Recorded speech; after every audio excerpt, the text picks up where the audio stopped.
We have an expression in the United States Senate, where I served for many years, when we want to say something personal. We say, "Permit me a point of personal privilege."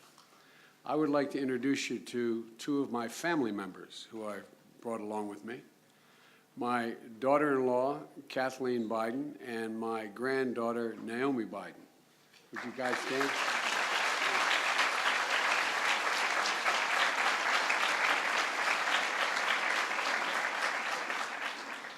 It would be more appropriate to say Naomi brought me along with her, since she's a budding Chinese speaker. Been taking Chinese for 5 years, so I've been listening to her on the whole trip. I want to again thank you very much. I've had a wonderful few days in Beijing and a series of very positive and productive conversations with Chinese leaders.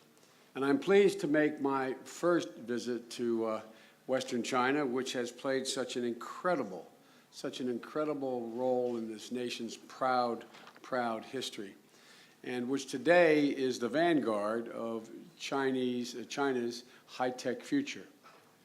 2 years ago, Sichuan province suffered one of the greatest natural disasters in China's recent history. And the American people were inspired. We're inspired by the way you all came together to help one another during that crisis.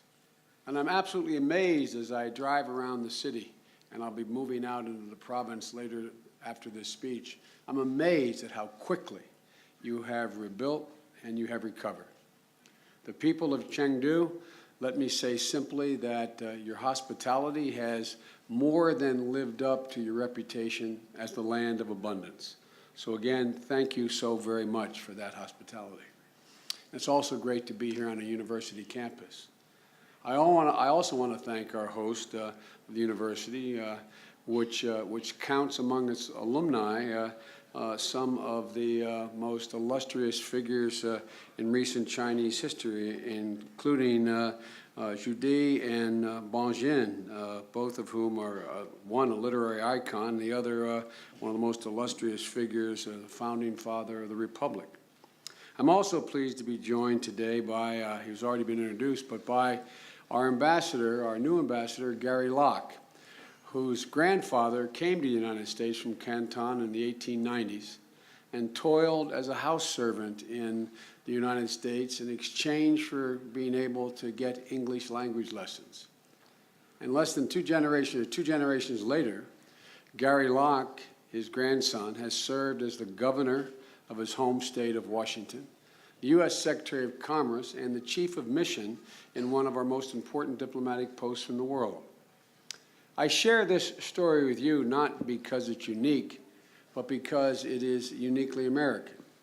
While not every child or grandchild of an immigrant will reach the pinnacle of society as Ambassador Locke has, America continues to put such possibilities within reach of all those who seek our shores. On my first visit to China, which was more than 30 years ago when I was a young United States Senator in 1979, I was with the first delegation of congressional leaders to visit China after normalization.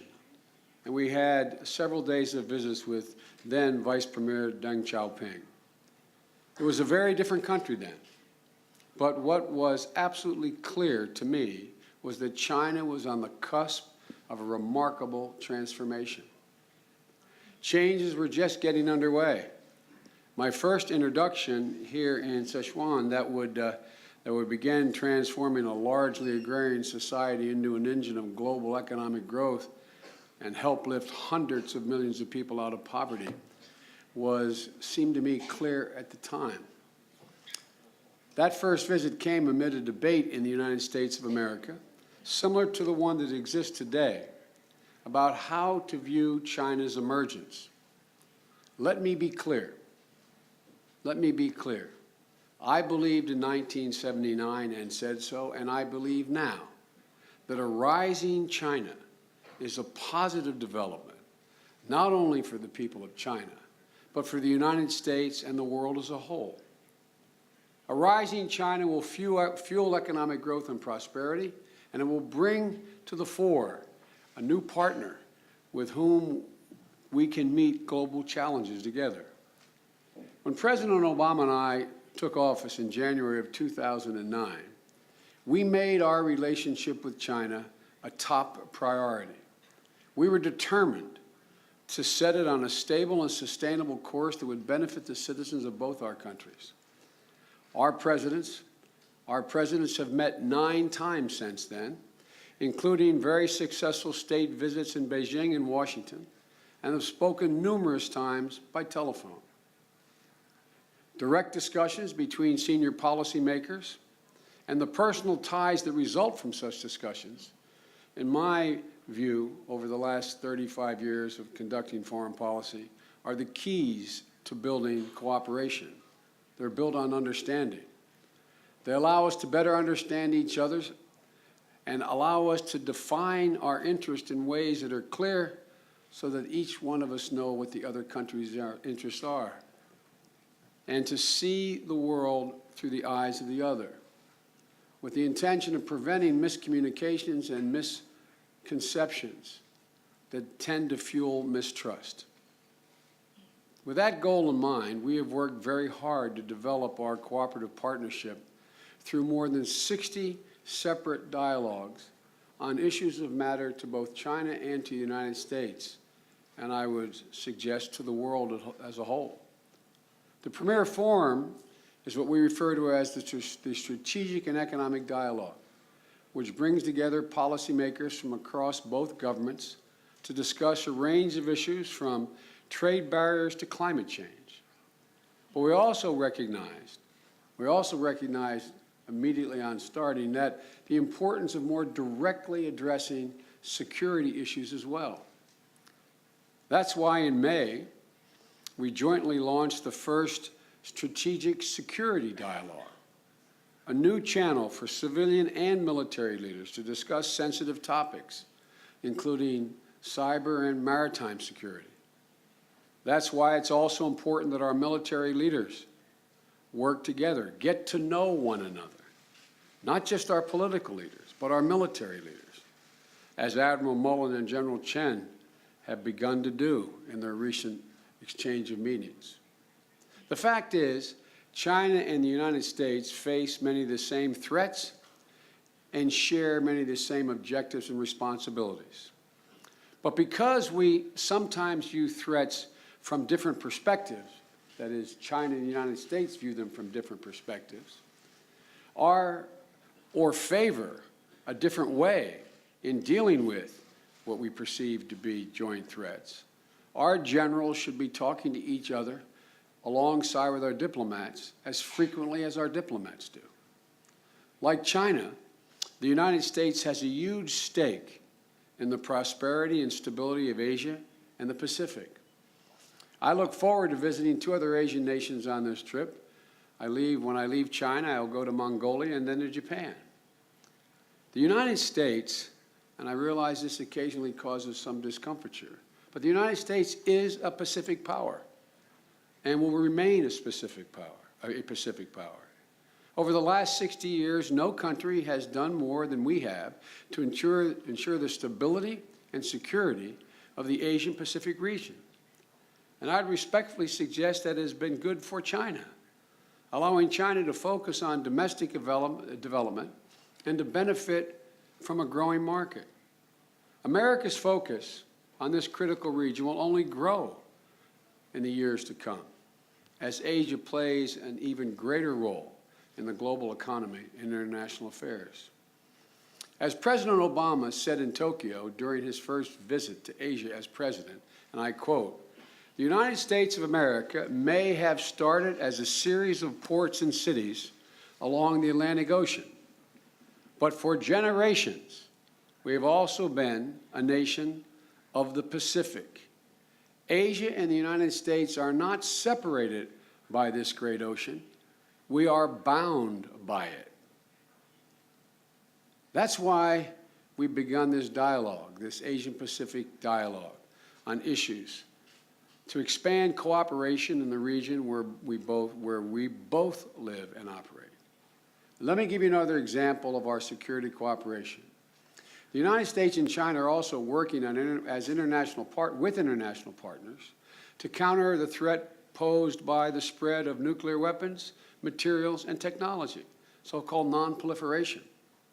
Along with 46 other world leaders, President Hu honored us by joining President Obama and me at the Nuclear Security Summit in April of last year. And our nations are now collaborating on a Center for Excellence to provide nuclear security in China. In my discussions with Vice President Xi this week, I said we have to deepen our conversation on the world's two primary nuclear proliferating challenges, North Korea and Iran. I know that China shares our concern, but some of you may wonder why our focus, the focus of the United States, is so intense. The reason is clear. If armed with nuclear weapons on long-range missiles, North Korea and Iran would pose a direct and serious threat to the security of the United States of America and our allies. It would present an existential threat. That is why we've been working with China and our international partners to maintain peace and stability on the Korean Peninsula and to achieve a complete denuclearization of North Korea.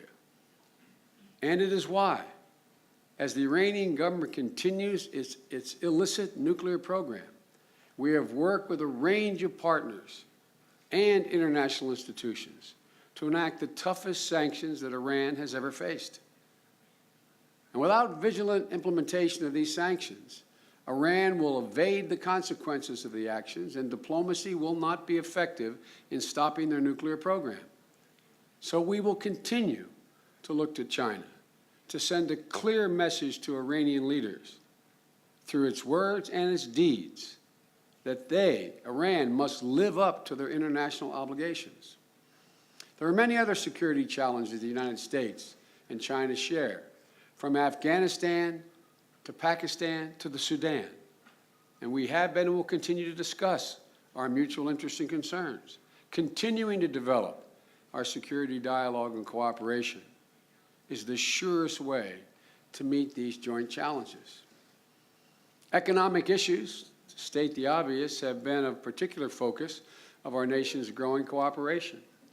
Together, we're working to promote economic growth that is strong, sustainable, and balanced, and trade that is free and fair.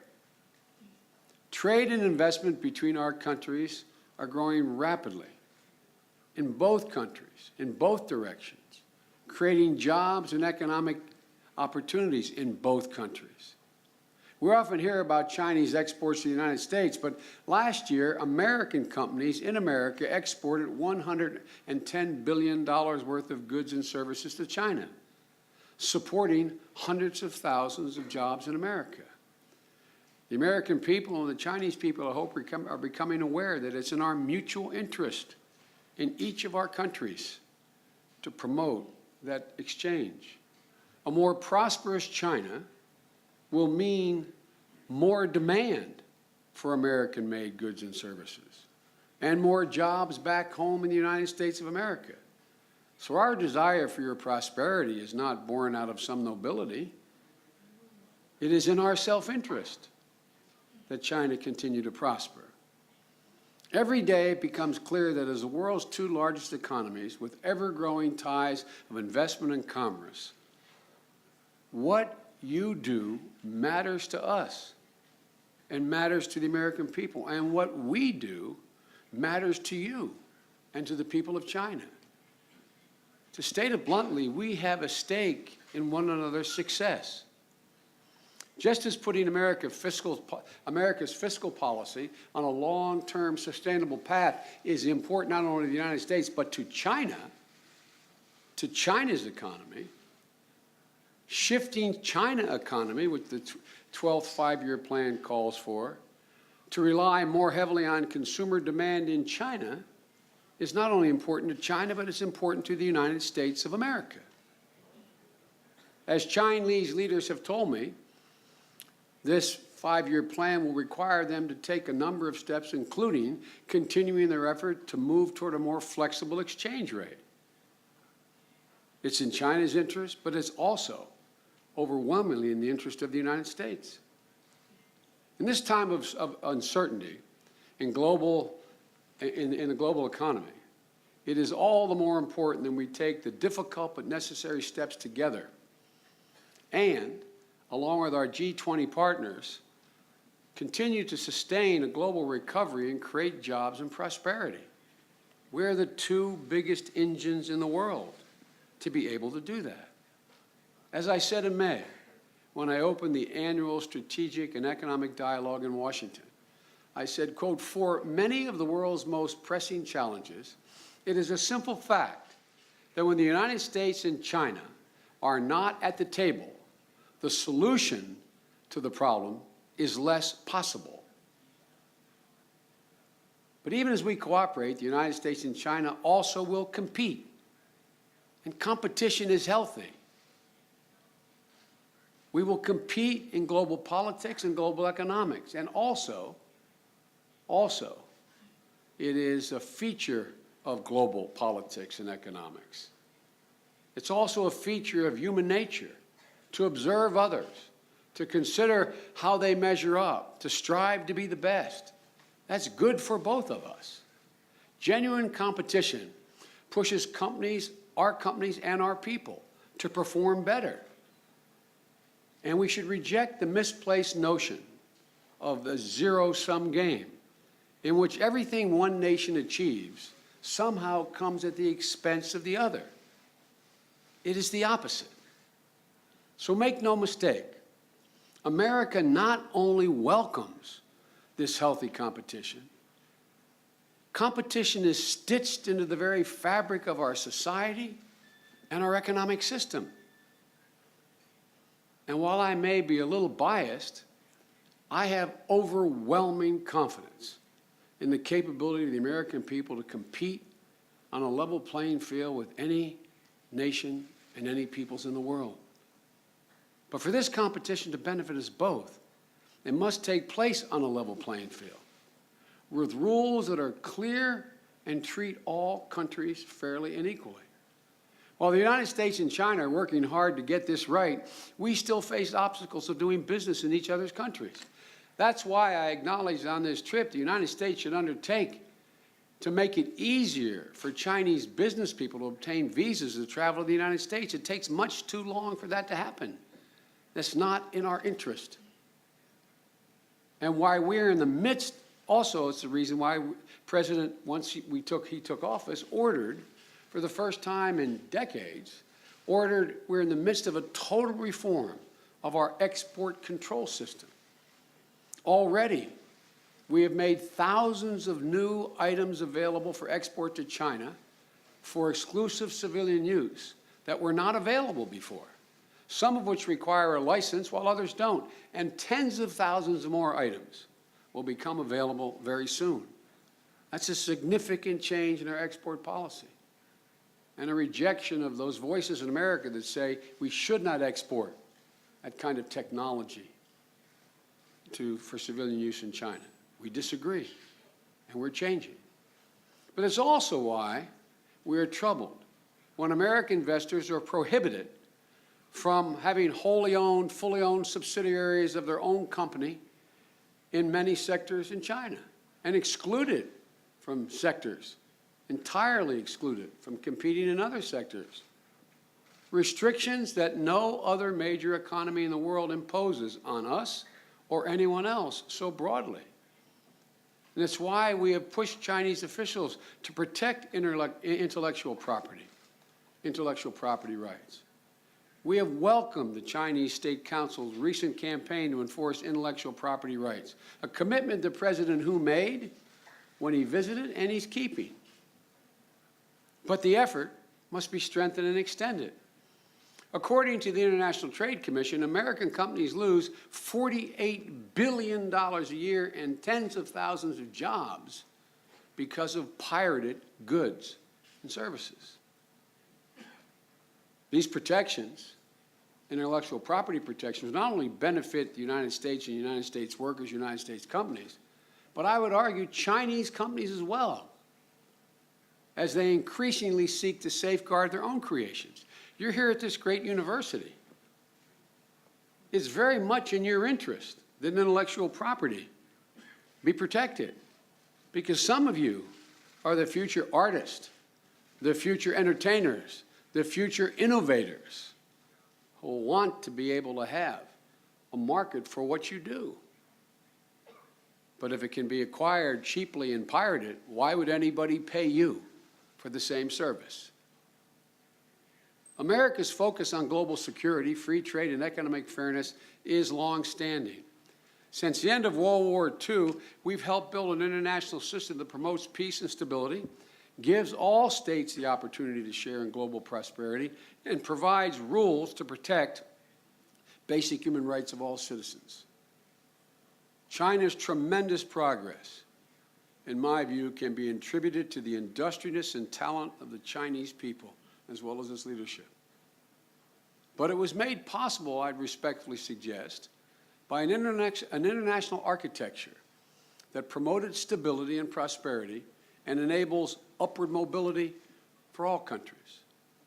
I know that many Chinese, and probably many of you students, believe that your nation will continue on a path of greater prosperity. I agree that it will. That is my view, my prediction. But I also know that some of you are skeptical about America's future prospects. With that in view, I would like to suggest that I respectfully disagree with that view and will allay your concerns.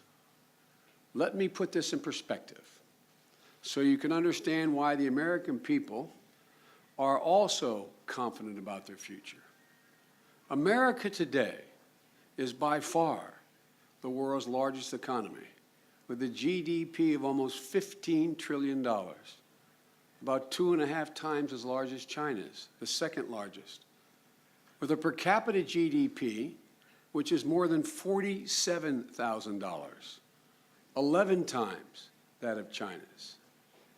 I've read that some Chinese are concerned about the safety of your investments in American assets.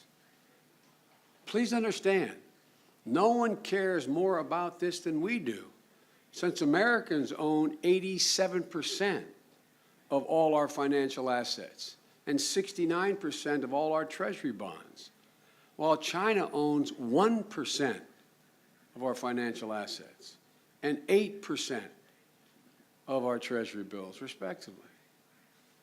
So our interest is not just to protect Chinese investment.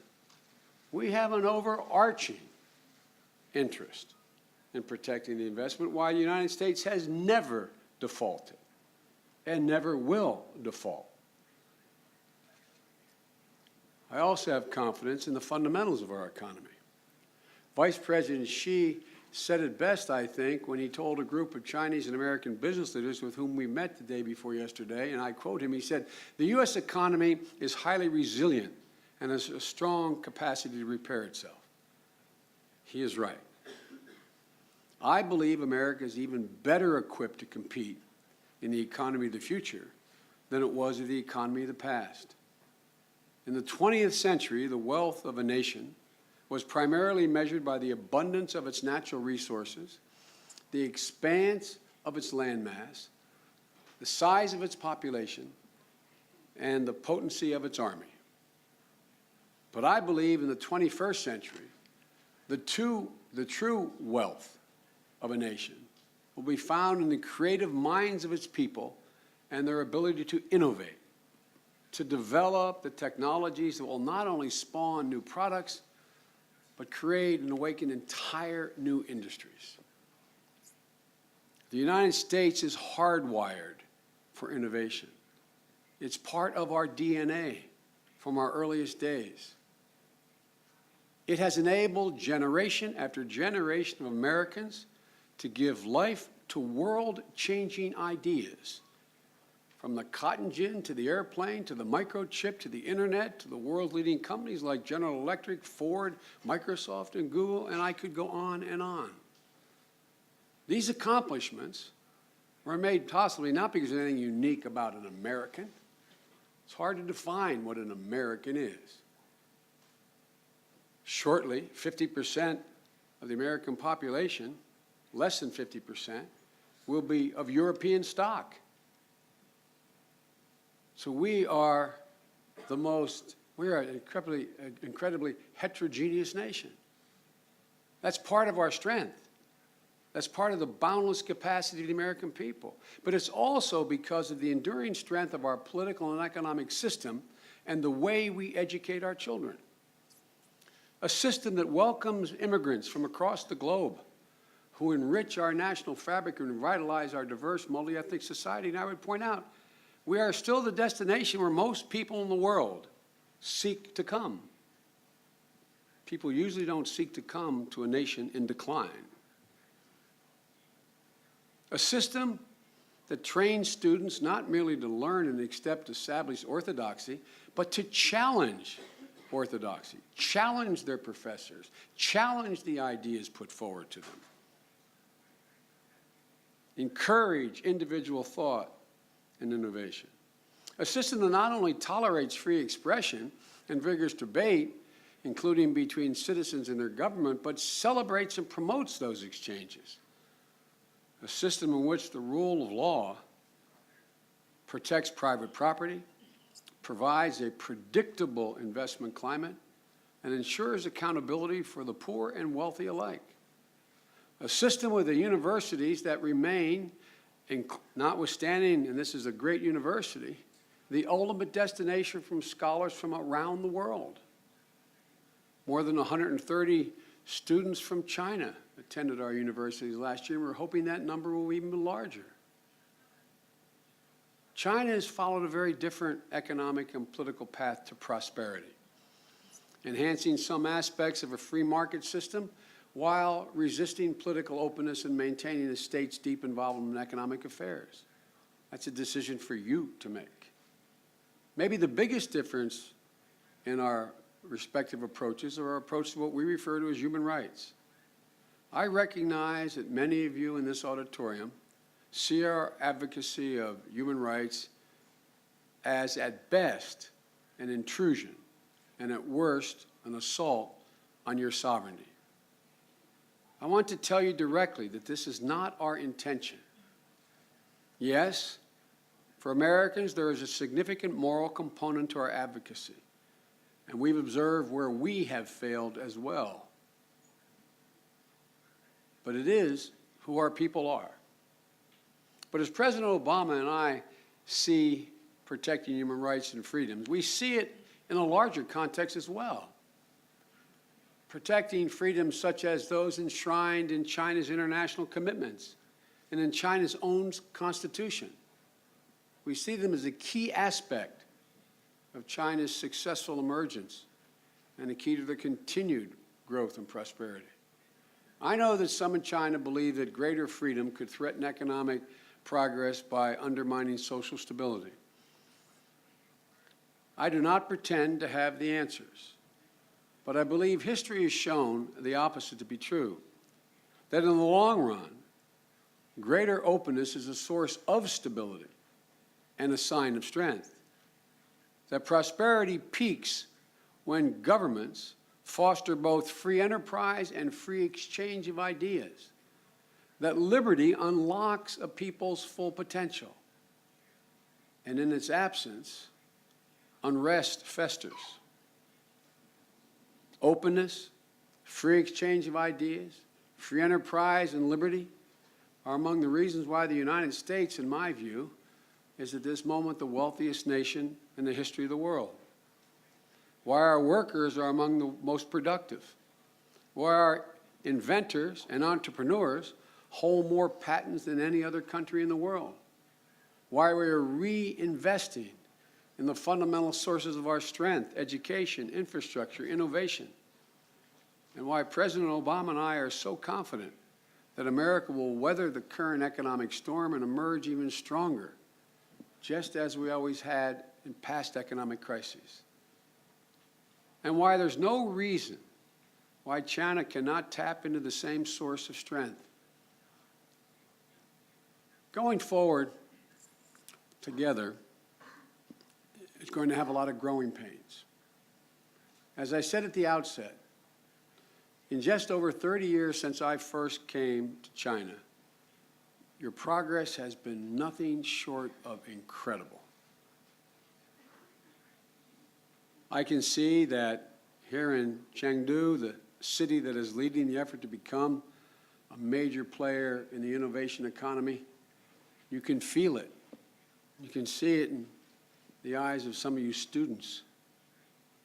Looking at this audience, there are some among you who will be the new pioneers in China's economic development, leaving your mark on history, just like Steve Jobs, the founder of Apple, and others have had in the United States. You have the capacity, the potential, and I'm sure some of you will do it. I'm also proud that more than 160 Fortune 500 companies are operating in Chengdu High-Tech Zone, including pioneer American businesses like Intel, Dell, and Oracle. The U.S.-China relationship has also improved dramatically in the past 30 years. In order to cement this robust partnership, we have to go beyond close ties between Washington and Beijing, which we're working on every day. Go beyond it to include all levels of government. Go beyond it to include classrooms and laboratories, athletic fields, and boardrooms. That's why we launched our 100,000-strong initiative to boost the number of American students studying in China each year. We have maintained a robust Peace Corps presence. How many Peace Corps volunteers are here today? Raise your hand. We love you guys. Welcome. Welcome.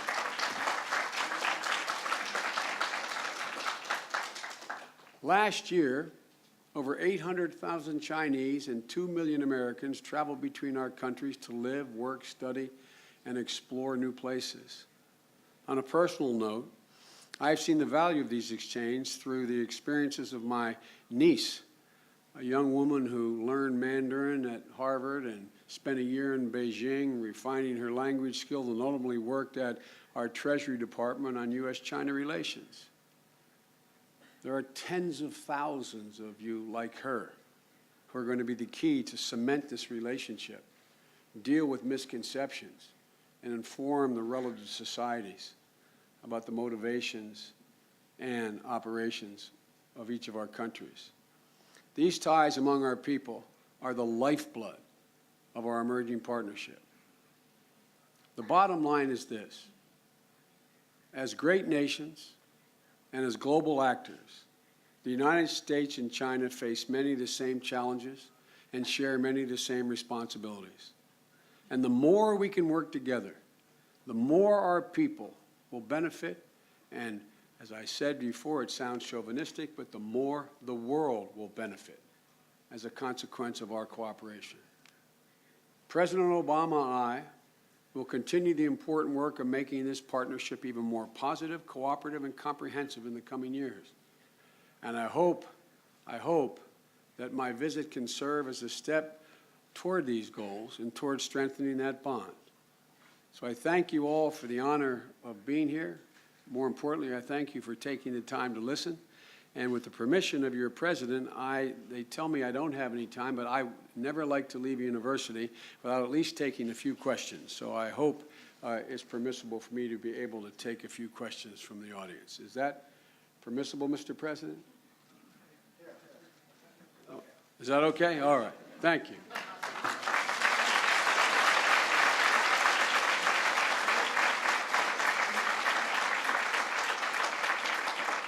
As you can see, as Vice President, I'm used to always checking with the President first. I'd be happy to take a couple questions if my staff is going to get angry if I take too much time, but please, there's microphones in both aisles, I guess. And let me, I can't see with the light. Gentleman all the way in the back waving both hands. It must be important. Good morning, Mr. President. And I'm a PhD student from the medical school of Sichuan University. And, but my question is about economy first. And as you know that China holds about $1 trillion of trade bonds. And that much money actually the value is uncertain because of the downgrade of U.S. credit rating. You seem to have instilled the confidence of the U.S. financial well-being into Chinese people today, because I heard you said the U.S. economy is really resilient. But words alone cannot ease the mounting concern over the safety of Chinese assets. So we would like to hear more about what measures you're going to implement to reduce those deficits and regain the financial strength of America. Thank you very much. Thank you very much.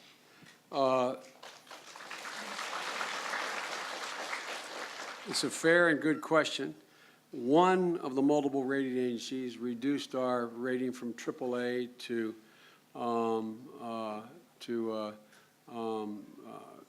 plus, come down one notch. And that was very disturbing and bothersome to us. And we have to deal with it. We do have a deficit that I was asked by the President to head up a commission to try to deal with that deficit.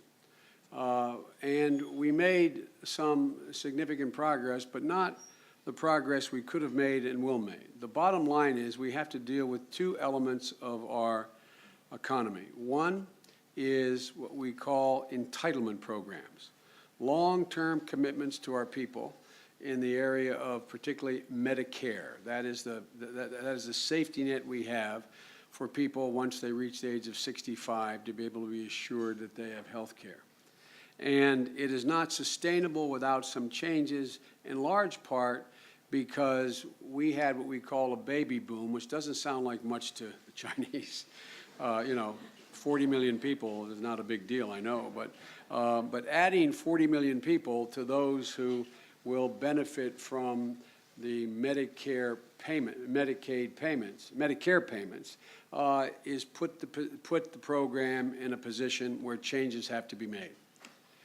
It's easy to make those changes, and we had a tentative agreement to do that between the major political leaders of the Republican Party and the Democratic Party and the administration.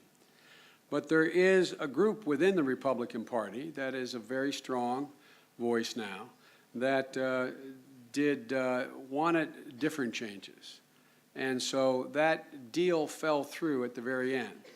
What we ended up doing is setting up a system whereby we did cut by $1.2 trillion up front the deficit over the next 10 years. And we set up a group of senators that have to come up with another $1.2 to $1.7 trillion in savings, or automatically there will be cuts that go into effect in January to get those savings. So the savings will be accomplished.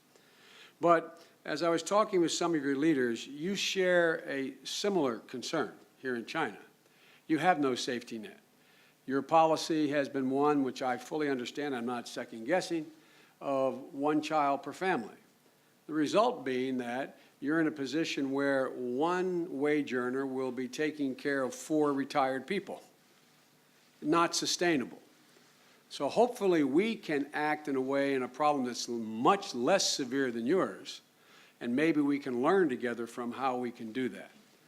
But in the meantime, the concern that we will not make good on the investments that people have made, in your case, 对不起啊，因为刚才不知道是同串交传，所以一直 out of a very large economy, is not to worry about. We could not afford not to make good on those requirements. And that's why their irony was that in the Treasury offering of the first 4 days after the downgrade, more people actually came and bought our Treasuries than before. And the interest rate paid on those Treasury notes actually went down because they were so much in demand. So obviously the rest of the world didn't think we're about not to. If the world thought, my God, they've been downgraded and they are not going to make good on their debt, it would not have been viewed as the safest haven in all the world to invest. We are still, for all the economic difficulties nations have, we are still the single best bet in the world. in terms of where to invest. And so, but we do have to deal with the deficit.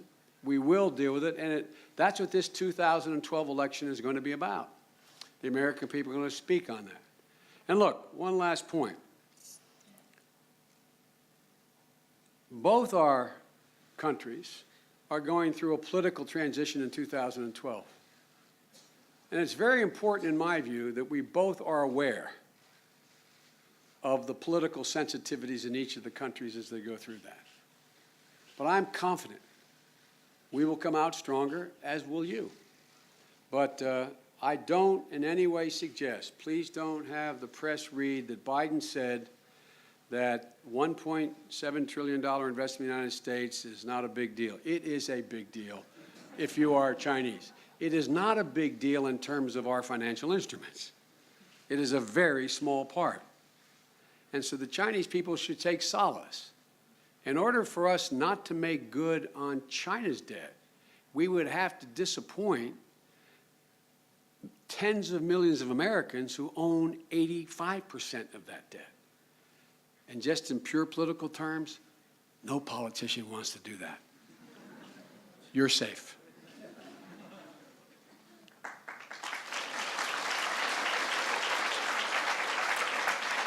Question. Young man in a striped shirt here. Can we get him a microphone?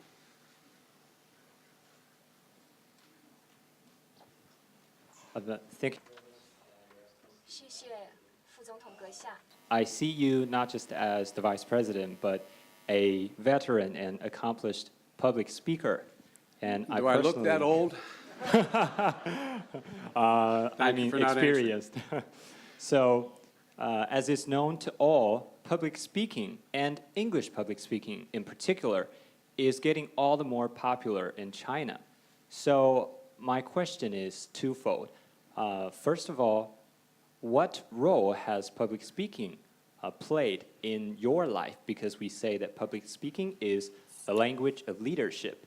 And secondly, what role do you think public speaking will play among our youth, I mean, of the two countries and to our bilateral relations? Thank you very much. Well, that's a very good question.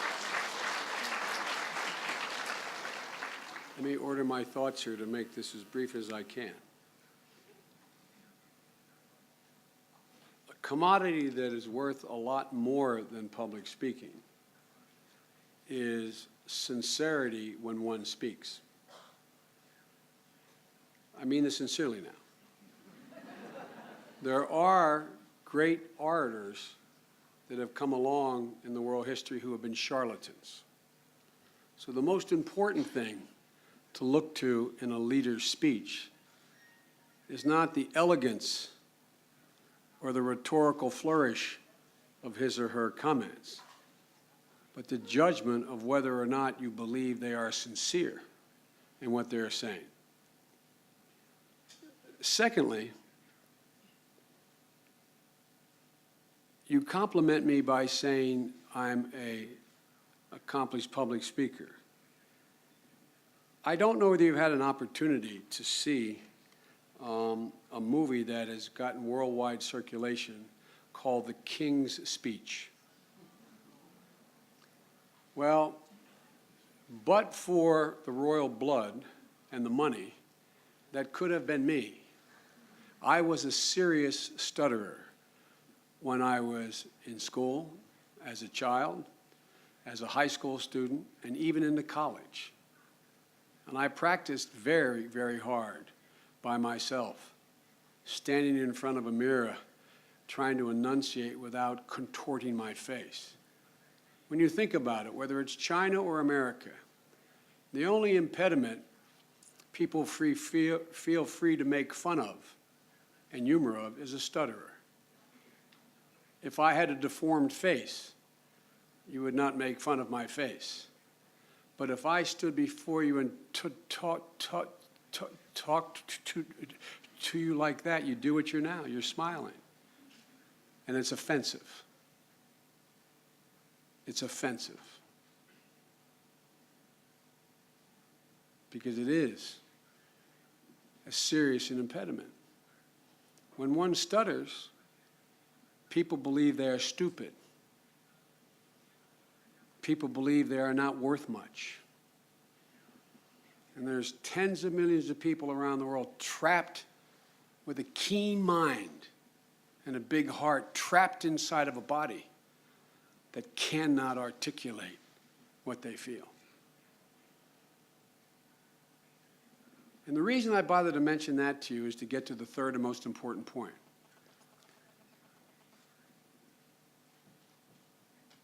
Speech, communication, to state the obvious, is the currency of understanding.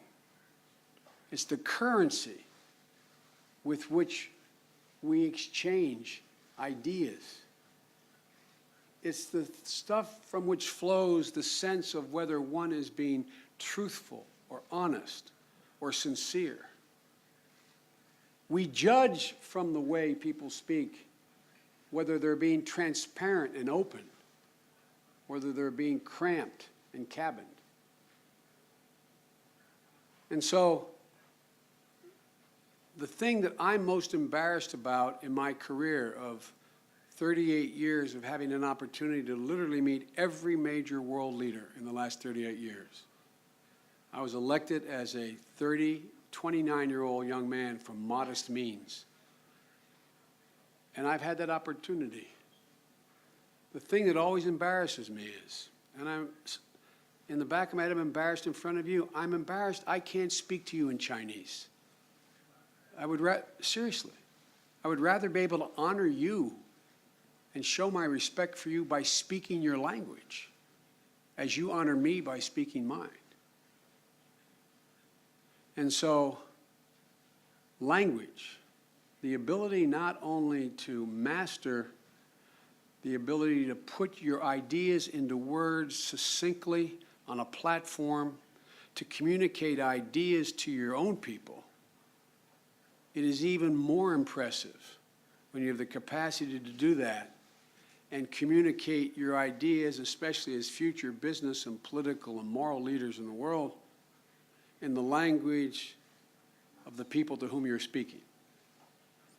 So I think there is no greater resource that a nation could seek than having a group of people who were able to communicate in the same idiom, the same dialect, the same pattern as the people to whom which they're speaking, because this is all about understanding one another.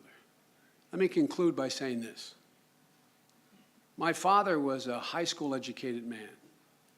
He never went to a university, and nor did my mother or anyone in my family at that time. But my father was an eloquent, decent man, eloquent and elegant, decent man. My father used to have an expression that maybe is the best way for me to conclude my comments with you all. And I wish I could stay longer, sincerely wish I could. He used to say, Joe, the only conflict that is worse than one that is intended is one that is unintended. The only conflict worse than one that is intended is one that is unintended. Language, speech, interchange, openness, communication. That is the material that can be used to lessen the possibility of the unintended conflict. I have great faith in all of you. I mean this sincerely. You're an incredible country and incredible people. And the fact there's 100,000 students here at this great university, the fact that there are millions of Chinese universities throughout this country, the fact there's 130,000 Chinese nationals speaking, citizens, going to American universities, is the stuff of which gives me faith.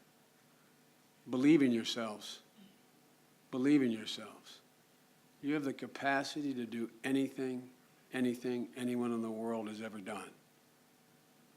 And the more you do, the better off my granddaughter and my great-granddaughter's generation are going to be. Thank you for the honor of being here. Thank you all very much.